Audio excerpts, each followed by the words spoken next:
Епопеята на Аза, стократни изживявания, епопеите на Аза, войните на егото, докато не изчерпим.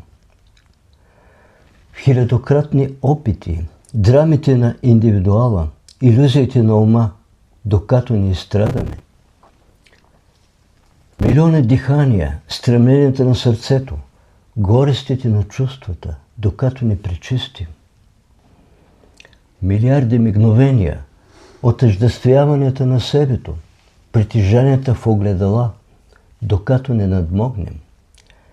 Не ще се спусне гълъба на духа и възкръсне душата от прегръдката на праха. Не ще се извиси горе безсмъртното съзнание в светли небеса. Не ще се природи в Бог трансцендентиращото Всевишното в сърца.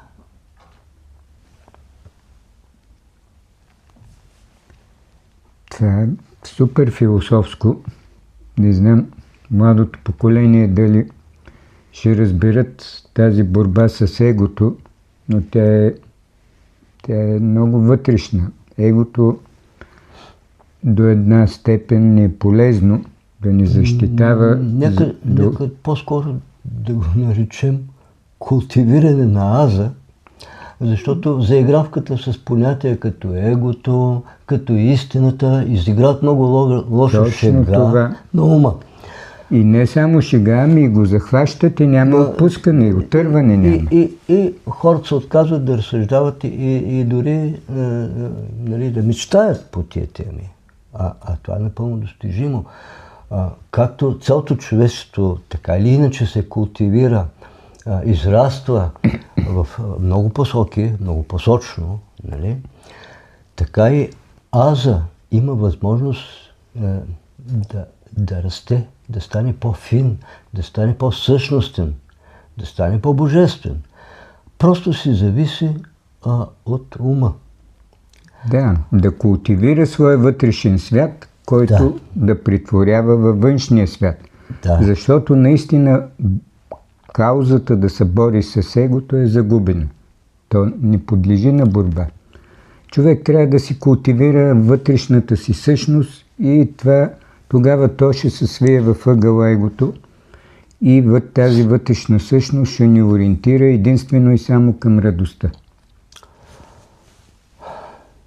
Съвсем без его няма как да съществува никое същество.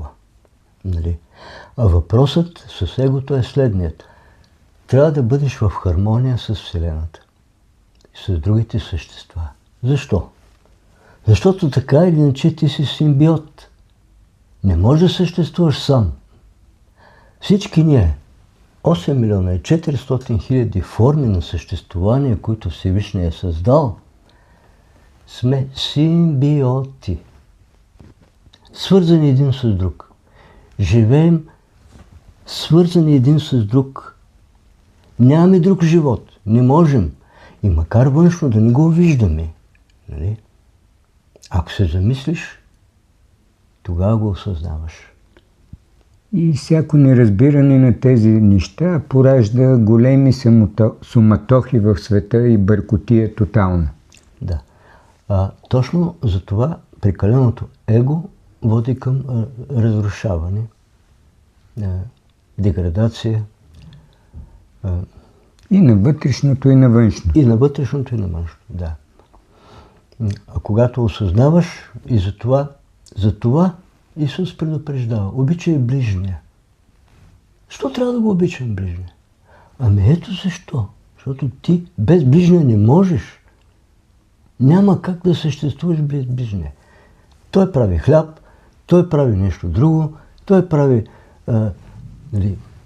нещо съвсем различно и всички ние имаме нужда от всички ближни. И защото в крайна сметка сме едно и също нещо. Не можем един без друг. Няма как. Няма как да бъдем един без друг. Затова прекаленото его, говоря за прекаленото его, а не за нормалното его, в което има хармонични взаимовръзки. Прекаленото его, Ако попаднете в затвора, ще видите, че всички, които са в затвора, са с прекалено его. Не зная дали сте забелязали този факт. Но факт. Всички в затвора са с прекалено его. И точно затова са в затвора. Просто този свят не ги устройва. Те не могат да хармонират. Да хармонират. Кореспондират с него. Могат да хармонират. Те смятат, че са нещо по-така. Така.